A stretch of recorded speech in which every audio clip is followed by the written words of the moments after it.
Hello po. Gandang gabi po. Kapayapaan po ang sumasa inyo sa pangalan po ng ating Panginoong Yesus. Kapayapaan po ang sumasa inyo. Ang ating pong topic, ang lahat po ng church na sumusunod sa utos ng Diyos ay Kanya.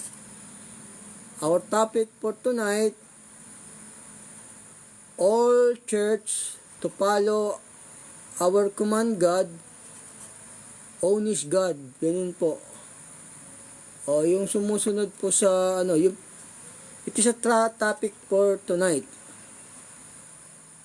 All church to follow command God,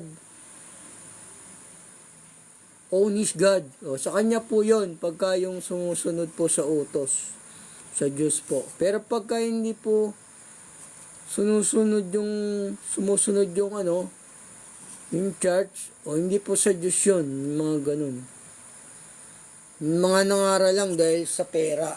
Pagka hindi po sumusunod sa utos ng Diyos, yung iglesia nyo, hindi po sa Diyos yun, kay Satanas po yung ganun. Yun po sabi ng banal na kasulatan. Kasi yung sa Diyos na turo, wala pong mali yung iglesia niya, yung turo niya, wala pong mali yun. Pagka yung merong mali, kaaway po ng Diyos yun. Kaaway po ng Diyos yun, yung may mga maling turo, mga humahanap ng kanilang sariling kaliwalatian. Pagka po hindi po sa Diyos. Yun po sabi ng banal na kasulatan Nakaaway po ng Diyos yun, yung mga hindi sumusunod sa Kanya. Pero yung sumusunod sa Kanya, Kanya po yung lahat. Kanya po lahat yun. Yun po yun. Lahat po ng church sa sanlibutan sa Diyos yun, basta sumusunod. Yun po yung ating paksa, Basta sumusunod sa Diyos po yun, sa Panginoong Yesus. Pagka mali po ang aral, hindi sumusunod, hindi po sa Diyos yun. Kasi yung diablo, si Satanas, meron din siyang iglesia. Bagamat sa Diyos din yun, pero hindi niya ililigtas yun. Kasi lahat naman sa Diyos pero hindi niya ililigtas. Ang kaligtasan po yung church na walang mali. Ganun po. Kasi lahat naman sa Diyos, pero wala pong kaligtasan doon sa mga mali. Mga maling turo, maling aral. May-ari ng langit at lupa, tao sa kanila. Tapos yung tagapagligtas nila, tao.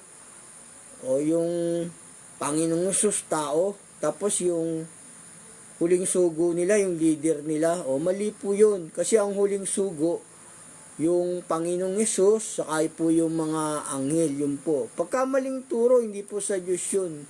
Humahanap sila ng kaluwalhatian nila. Ito po sabi ng banal na kasulatan sa unang Timoteo 2:3. Sapagkat ang aming inaaral ay hindi sa kamalian, ni sa karumihan, ni sa pagdaraya. Walang kamalian yung aral ng mga apostol ng Panginoong Yesus. Walang pagdaraya. Ang dami-dami namang, di ba, mga church na magdaraya o mga mali. Hindi po sa Diyos yung ganun. Yun po yung sinagoga ni Satanas. Pero kasi meron ding nagsasabi, sabi sila lang daw yung maliligtas o sila lang yung tinubos mali pong aral din yun, mali pong aral yun. Basta sumusunod ka sa utos ng Diyos, basta't kahit anong church ka pa, sa Diyos po yun. Pero pagka hindi po sumusunod, hindi po sa Diyos yun. Mali po kasing aral yun Sabihin nila kami lang ang maliligtas, kami lang ang tinubos. Mali po yun. Hindi po yun sa Diyos na aral. Kasi ang dugo ng Panginoong Yesus, pinantubos yan para sa sanlibutan, para sa lahat po. Nakatala po sa Biblia, nasa Biblia po yun. Pag kami mali, hindi po sa Diyos yun. Yung humahanap sila ng kaluwalhatian para marami silang maloko, maraming sumama o maraming mag-aabuloy, di ba? O yayaman sila. Pero hindi po sa Diyos yung ganun, yung mga may maling turo. Tinuro ko na sa inyo, di ba, yung huling sugo, yung Panginoong Yesus, saka yung mga anghel. O kung yung leader nila huling sugo, O hindi po sa Diyos yun. Kasi yung leader nila patay na eh. Mali po yung aral ng mga ganun. Pagka maling aral, may pagsuway, hindi po sa Diyos yung ganun. Ganun po. Basta, marami kasing church, no, nagpapanggap na sila raw yun, hindi po yun. Ang tunay na sa Diyos po, yung walang maling turo po. O basahin ko po sa inyo muli rito. Sa unang Tesalonica 2:3, sapagkat ang aming inaaral ay hindi sa kamalian, ni sa karumihan, ni sa pagdaraya. O, walang mali eh. Pagka yung pastor nyo humahanap ng kalwalatian, sabi niya siya yung huling sugo, mali pong aral yun, hindi po sa Diyos yung ganun. Humahanap yun ng sarili niyang kalwalatian, sabi ng Panginoong Yesus. Hindi po sa Diyos yung ganun, ikaw yung huling sugo, tapos manggagaling pa sa lupa. Eh, ang huling sugo, di ba, tinuro ko na sa inyo yung Panginoong Hesus saka yung mga anghel. Sila po yung huling sugo na babalik dito. Tapos before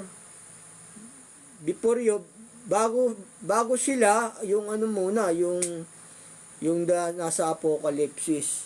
Yun po. Pagka kasi yung pastor mo, no, naghahanap ng kalwalatian yan, na siya yung huling sugo, hindi po, mali po yun. Kasi yung sugo nila, huling sugo nila, patay na eh, di ba? O, hindi na susuguin yun. Yung Panginoong Hesus talaga, tinuro ko sa inyo, di ba? Siya yung huling sugo, tsaka yung mga anghel. Ito, sabi, pagka naghahanap ng sariling kalwalatian, sa diablo po yun, kay Satanas po yun. Kasi wala sa Biblia eh. Ang nasa Biblia, ang huling sugo, di ba? Yung mga anghel, sa ang Panginoong Hesus. Ito sabi ng banal na kasulatan. Pagka naghahanap ng sariling kalwalatian o hindi sa Diyos yun. Kasi meron ding iglesia si Satanas. May iglesia rin yan. Pero yun, mga tagapagparusa ng Diyos yun. Ginagamit ng Diyos na maparusaan yung mga ganun. Mga taong mali. Kaya nga, silang nandadaya ay madadaya din. O mga mandadaya rin kasi yung mga nakukuha nilang miyembro, kaya nadadaya rin sila, ganun. Ganun, ito sabi ng banal na kasulatan, no, sa 1:7-18, ang nagsasalita sa ganang kanyang sarili, humahanap ng kanyang sariling kalwalatian. Tatapwat ang humahanap ng kalwalatian, niyaong sa kanya'y nagsugo, ang gayon ay totoo, at sa kanya'y walang kalikuan. O, walang kalikuan yung hinahanapan mo ng kalwalatian, yung Panginoong Hesus, yung Ama. Pero sabihin mo, ikaw yung huling sugo, o umahanap pa ng sarili mong kalwalatian yun. Yung hindi po sugo yung, hindi po tunay na church ng Diyos yung ganun. Mga bulaan po yung ganun. Yun po ang sabi ng banal na kasulatan. Kasi yung aral ng Panginoong Hesus, walang mali, walang pagdaraya, di ba? O ganun, wala. Yun po yung tunay na church ng Diyos, yung mga tinubos. Kasi mali ring aral din yung ganun eh. Sabihin mo, kayo lang yung maliligtas, kayo yung tinubos. Eh, yung pantubos para sa sanlibutan, di ba? Sabi nga, gay na lamang ang pagsinta ng Diyos sa sanlibutan. Kaya ibinigay na yung kanyang bugtong na anak, upang kung sino man sa kanya'y sumampalataya ay huwag mapahamak, kundi maligtas at magkaroon ng buhay na walang hanggan. O mali rin yung gayong aral, yung sinasabi nilang kami lang ang tinubos, o kami lang ang maliligtas. Mali yun. Pag kami mga ling aral, hindi po sa Diyos yun. Mahanap sila ng kalwalatian nila para marami silang maloko o marami mag-aabuloy. Hindi po yun. Ang tunay na iglesia ng Panginoong Yesus, o yung walang mali pong aral, yung sumusunod po sa utos. O basahin ko po sa inyo muli rito, no? Kasi pagka mahanap ng kalwalatian yung pastor, hindi niya hinahanapan ng kalwalatian yung Panginoong Yesus, hindi po sa Diyos yun. Wala nga kalwalatian sa kanilang Panginoong Yesus eh, di ba? Tao sa kanila, ang tagapagligtas, ang may-ari ng langit at lupa, tao, ang magbibigay ng buhay na walang hanggan, tao, o papayag ba kayo yung magbibigay sa inyo ng buhay na walang hanggan, tao? Mali pong aral yung gano'n. Nabasahin ko sa inyo to. Sa 1:7-18, ang nagsasalita sa ganang kanyang sarili, humahanap ng kanyang sariling kalwalatian.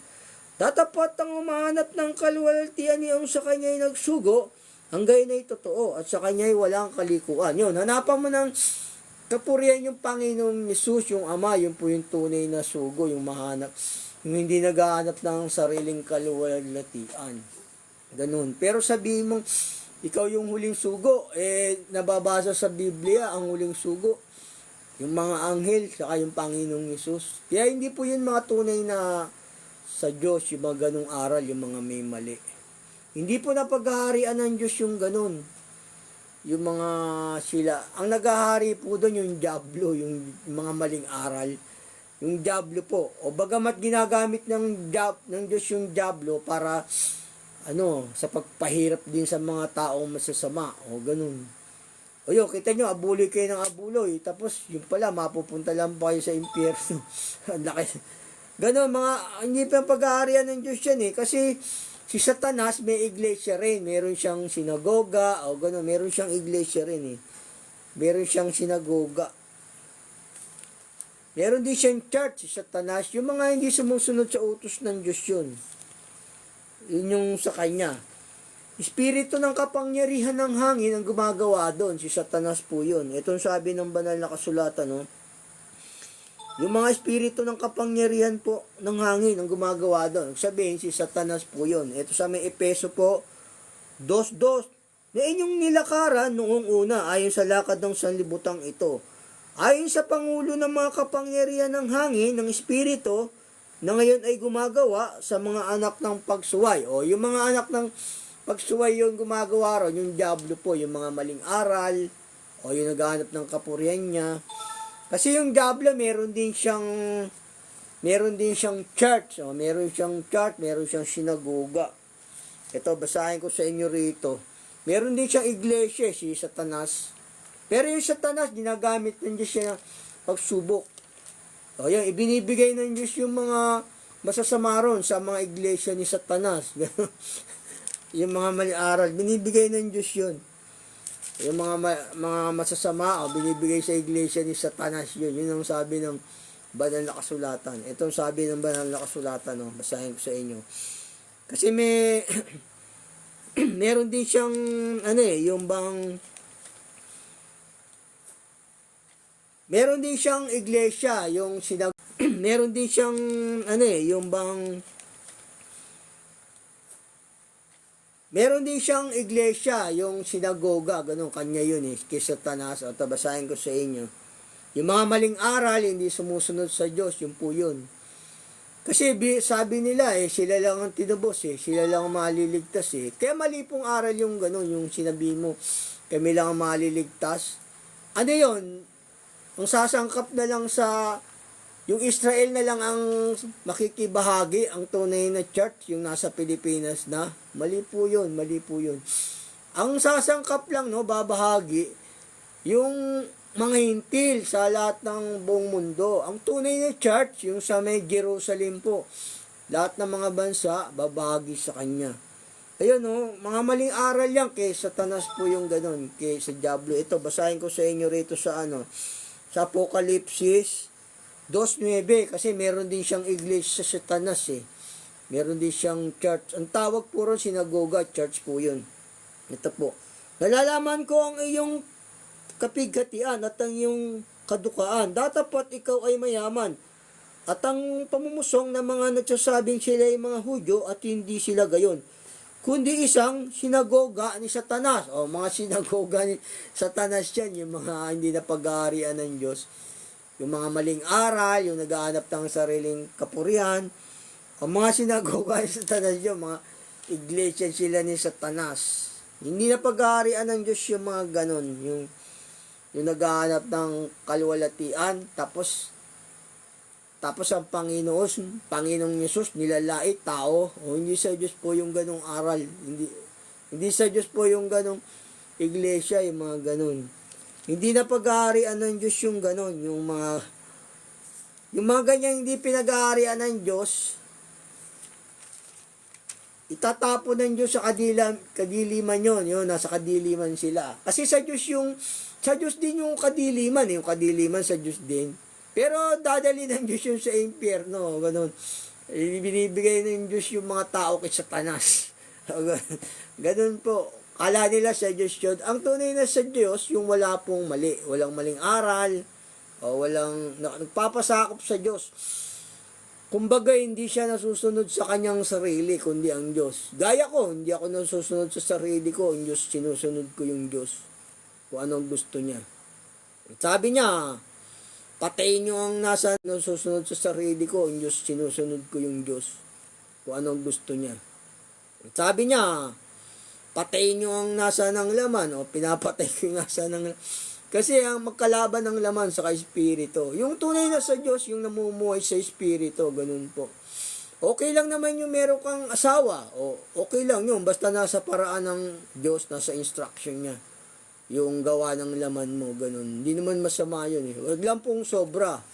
Ganun. Ito, pagka hindi po napaghaharian ng Diyos, mga kaaway niya yun. Mga kaaway ng Diyos yun. Sabi nga ng Panginoong Hesus, sa Mateo 12:30, ang di sumasa akin ay laban sa akin. Sabi niya gano'n. Mga kalaban ng Diyos yan, yung mga maling aral.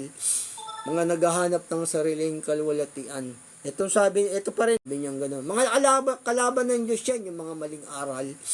Mga naghahanap ng sariling kalwalatian. Ito pa rin, no, hindi kaway ng Diyos yung mga gano'n eh. Dadali niya yung sa kadiliman. Sa kanya rin yung kadiliman eh, di ba? Sa Deuteronomio kasi, iniligay ng Diyos yung buhay doon, buhay na walang hanggan at kabuhayan, di ba? O yung pagpapala. O pag niligay din ng Diyos yung yung kamatayan at kasamaan. O kanya rin yung kasamaan kasi, tsaka yung kadiliman. O binibigay ng Diyos yung mga tao sa diablo pag hindi sumusunod. Kaya may iglesia rin Satanas. Okay? Yung mga maling aral po yun. Ganun po. Ito, basahin ko sa inyo, no? Dito po sa Lucas 19:27. Datapat itong aking mga kaaway na ayaw na ako'y maghari sa kanila ay dalhin ninyo rito at patayin ninyo sila sa harapan ko. O yung mga hindi nagpapagarian ng Panginoong Hesus ng Ama na church, o hindi sa Diyos yun. Kay Satanas po yun, mga kaaway po ng Diyos yun. Ganun. Kaaway po ng Diyos yun, yung mga may maling aral, ganun. Nakikipagpunyagi. Sabi naman dito, yung nakikipagpunyagi kasing, sabi ng Diyos dito, bakit kayo nakikipagpunyagi sa akin? Kayong lahat na nagsisalangsang laban sa akin. O yun, yung pakikipagpunyagi, pakikipaglaban sa Diyos yun eh. Kaya yung mga may maling aral dyan, hindi po sa Diyos yun. Kay Satanas po yun. Po kayo maniniwala doon. Aabuli kayo na abuli, pasalamat kayo ng pasalamat. Bilyonaryo na yung pastor nyo, dadalhin pa kayo sa impyerno. Maling aral nyo. Huling sugo nyo, yung leader nyo, patay na, paano pa susuguin? Yung Panginoong Isus nasa langit, di ba? Siya yung huling sugo, pati yung mga anghel eh. Siya rin ang bababa, o di ba? Sabi sa nakasulatan, tinuro ko na sa inyo.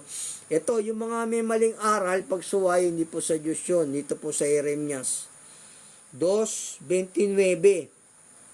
Bakit kayo nakikipagpunyagi sa akin? Kayong lahat na nagsisisalangsang laban sa akin, sabi ng Panginoon. O yun, yung mga salangsang, hindi po sa Diyos yun. Yung mga maling aral. Yung may maling aral, hindi po yun sa Diyos. Banal na punan mo 3 times a day. Tapos literal pa. Mali nga, mga mali nga aral yan eh. Hindi yan, kawawa naman yung mga miyembro. Kaya nga sabi ng Diyos, sa may gawa, buksan mo ang kanilang isip, diba? Sabing ganun. O yun, mga mali, hindi po sa Diyos yun, yung mga mali aral. Basahin ko po sa inyong muli rito. Yung nakikipagpunyagi, nakikipaglaban sa Diyos yung ganun. Nakaaway po ng Diyos. Ito, basahin ko sa inyo muli sa Jeremias, no? 2:29. Bakit kayo nakikipagpunyagi sa akin? Kayong lahat na nagsisalangsang laban sa akin, sabi ng Panginoon. O, mga laban sa Diyos yan, yung mga may salangsang na church, o may maling aral, o mali po yun. Mali, mga kumakain ng mga literal, o sa church, hindi po yun sa Diyos. Kaya nga sabi ng Diyos dito upang idilat mo ang kanilang mga mata, di ba? Upang sila magbalik sa Diyos. Kasi mga nasa kapangyarihan pa ni Satanas yan yung mga ganyan. Yung mga ganyan, yung mga mga maling aral, mga naghahanap ng kapurihan.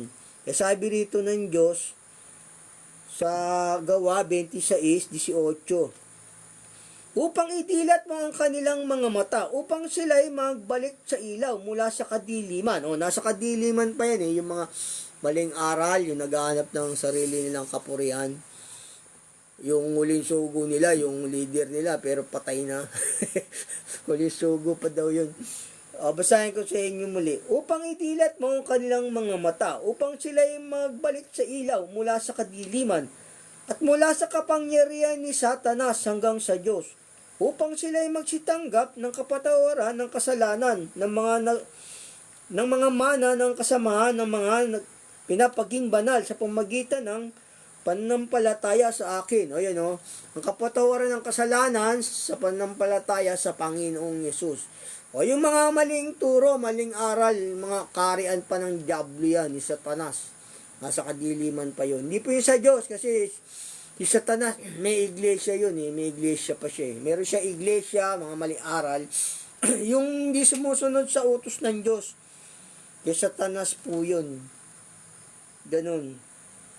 Mga naloloko sila nun naloloko sila. Kaya sabi ng Diyos dito, sa ibang talata ng Biblia, di baling wala ka ng religion, sabi rito. Di baling magtiis ka na lang walang religion, sabi rito.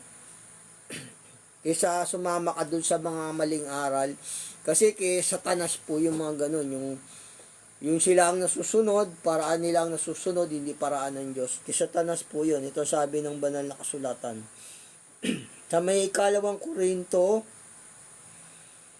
kasi sabihin nila, kami lang ang tinubos ang tinubos ng dugo ng Panginoong Yesus, yung lahat po ng nasa sanlibutan yun, yung sumusunod sa utos ng Diyos. Mamaya babasahin ko po sa inyo.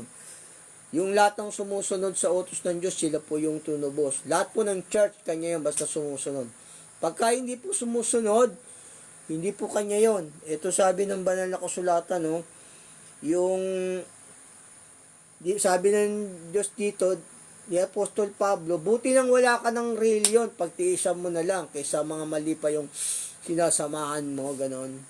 Ito sabi ng banal na kasulatan, sa may 2 Korinto, lang, kaysa mga mali pa yung sinasamahan mo, ganon. Ito sabi ng banal na kasulatan, sa may 2 Korinto, Diyos dito, mabuti ng pagtiisan mo na wala kang sinasamahang sekta, wala kang tinatanggap na ganung aral. Kasi Jesus mo tao, di ba? O sabi rito, mabuti pang pagtiisan ninyo. O pagtiisan mo na lang kaysa tanggapin mo pa yung ganung aral na mali. Dadaling ka sa impyerno. O, ito, basahin ko sa inyong muli. Dito sa 2 Korinto 11:3. Ngunit ako'y natatakot, baka sa anumang paraan, kung paano si Eva ay nadaya ng ahas sa kanyang katusuhan. Ang iyong walang malay at malinis na pag-iisip kay Kristo ay pasamain, sapagkat kung iya ipaparito mangaral ng ibang Hesus na hindi namin ipinangaral, o kung kayo nagsitanggap ng ibang espiritu na hindi ninyo tinanggap, o ibanghelyo na hindi ninyo tinanggap, ay mabuting pagtiisan ninyo. Kung kayo nagsitanggap ng ibang espiritu na hindi ninyo tinanggap, o ibanghelyo na hindi ninyo tinanggap, ay mabuting pagtiisan ninyo. O pagtiisan mo na lang daw na wala kang sinasamahan na ganong aral, sabi rito ni Apostol Pablo. Pagtiis ka na lang na wala kang sekta, ganon, wala kang, kasi tinanggap mong aral Kristo mo, Jesus, tao, bawal po yun. Di bali nang wag ka na raw sumama sa kanila, sabi ni Apostol Pablo rito, ganun. Hindi po sa Diyos yung ganung aral, ang Jesus mo tao, tagapagligtas mo tao, tapos may-ari ng langit lupa tao, magbibigay ng buhay na walang gan sa'yo tao, tapos yung uling sugo mo, patay na, yung leader mo, tapos, mali-maling aral po yan, hindi po yan sa Diyos. Yung sa Diyos po kasi wala pong aral. Kasi may nagpapanggap yung ibang ganyan, di ba? Sabi na sila lang ang tinubos. Sabi ng leader nila, hindi sila papayag na tayo lang ang tinubos. O, tamo nga, sabi ng leader nila, hindi, yung tinubos ng Diyos para sa lahat yun. Yung lahat ng church na sumusunod sa Panginoong Yesus, tinubos niya po yun. Tinubos niya yung sumusunod po. Kasi sabi ng Panginoong Yesus, ganito sa Mateo, gawin niyong alagad ang lahat ng mga bansa. O lahat ng bansa yung tinubos, hindi ikaw. Nag-aangking kang ikaw yung tinubos. O hindi yun, mali po yun. Pagka maling aral hindi po sa Diyos yung ganong church. Kasi sabi rito ng Panginoong Yesus gawing alagad ang lahat ng mga bansa sabihin yung tinubos yung yung nasa sanlibutan lahat, yung sumusunod sa utos, di ba po? O sabi rito ng Panginoong Yesus sa Mateo 28:18, patuloy, at lumapit si Jesus sa kanila, kanyang kinausap na sinasabi, ang lahat ng kapamahalaan sa langit at sa ibabaw ng lupa ay naibigay na sa akin.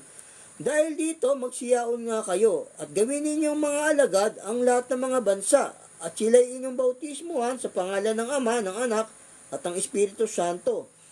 Ay turo nyo sa kanila na kanilang ganapin ang lahat ng mga bagay na iuutos ko sa inyo. Narito, ako'y sumasa inyong palagi hanggang sa katapusan ng sanlibutan. O kita nyo nga to, sabi ng Panginoong Yesus dito, gawing alagad ang lahat ng mga bansa. O lahat ng mga bansa, sabi rito, yung leader nila, sinabi nila, sila na lang Sa Pilipinas na lang yun O kita nyo nga, maling aral, sila lang ang tinubos. Hindi nakasama yung mga ibang bansa sa kanila maling aral, yung pagka maling aral, hindi po sa Diyos yun. Kasi sabi rito, gawin yung alagad ang lahat ng mga bansa. Sabihin, lahat ng mga bansa yung tinubos, yung sumusunod sa utos, hindi yung kayo lang. Kaya pagka kayo lang, mali po yun. Sinagoga yun ng Diablo. Ano yun? Sa Pilipinas lang yung tinubos. Tapos, yung mga bansa hindi na. Tapos, yung Israel hindi na rin natubos. Sila na lang yung babahagi yung Israel. Yung hintil na lang ang tama. Mali pong aral yung ganun. Kasi dito, gawing alagad ang lahat ng mga bansa Sabihin, lahat ng mga bansang susunod sa Panginoong Yesus sa Diyos, tinubos yun, basta't sumusunod. Tapos hindi sa isang dako lang yung tinubos. Hindi, sabi kasi ng leader nila ganito hindi sila papayag na tayo lang ang tinubos. Kita nyo kasi sila lang yung tinubos. Maliwanag dito ang tinubos. Yung gawin yung alagad ang lahat ng mga bansa Lahat ng mga bansa tinubos basta sumusunod sa utos. Yun po yung tamang aral ng Diyos, ng Panginoong Yesus. Ganun po. Yung tinubos, yung yung sumusunod sa utos. Ganun po. Ito, basahin ko rin sa inyo rito, yung tinubos ng Panginoong Yesus. Kasi dito sa Apokalipsis, mababasa mo yung tinubos yung lahat ng mga bansang sumusunod sa kanya.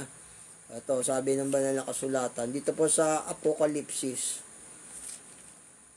Kasi yung may nag-aangking nga na sila lang daw yung tinubos, sila yung maliligtas. Mali pong aral yun. Maliwanag naman sinabi ng Panginoong Yesus, di ba? Gawin yung alagad ang lahat ng mga bansa. Sabihin, isinapuera na nila yung lahat ng bansa. Sila na lang Sa Quezon City na lang. Mali po yung gano'n. Sa Pampanga na lang.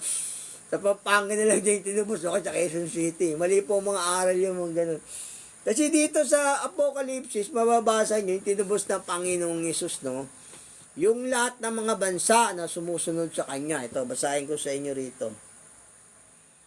Ito may Apokalipsis 5. Yung tinubos ng Panginoong Yesus dito, yung sa Apokalipsis. Dito sa 5:6. At nakita ko sa gitna ng luklukan at ang 4 nilalang na buhay, at sa gitna ng matatanda ang isang kordero nakatayo. Nawari pinatay na may 7 sungay at 7 mata na siyang 7 espiritu ng Diyos na sinugo sa buong lupa. Buong lupa hindi lang, hindi sabihin, dito sa Pampanga, hindi to sa Quezon City, kasi buong lupa yung sinugo At siya ay lumapit at kinuha ang aklat na sa kamay ng niyaong nakaupo sa luklukan. At pagkakuha niya ng aklat, ang 4 nilalang na buhay At ang 24 na matatanda ay nagpatira pa sa harapan ng Diyos, na ang bawat isa ay may alpa at mga mangkok na ginto, na puno ng kamang niya na siyang mga panalangin ng mga banal. At sila ay nag-aawitan ng isang bagong awit na nagsasabi, ikaw ang karapat dapat na kumuha ng aklat at magbukas ng mga tatak nito, sapagkat ikaw ay banal. At sila ay nag-aawitan ng isang bagong awit na nagsasabi, ikaw ang karapat dapat na kumuha ng aklat at magbukas ng mga tatak nito, sapagkat ikaw ay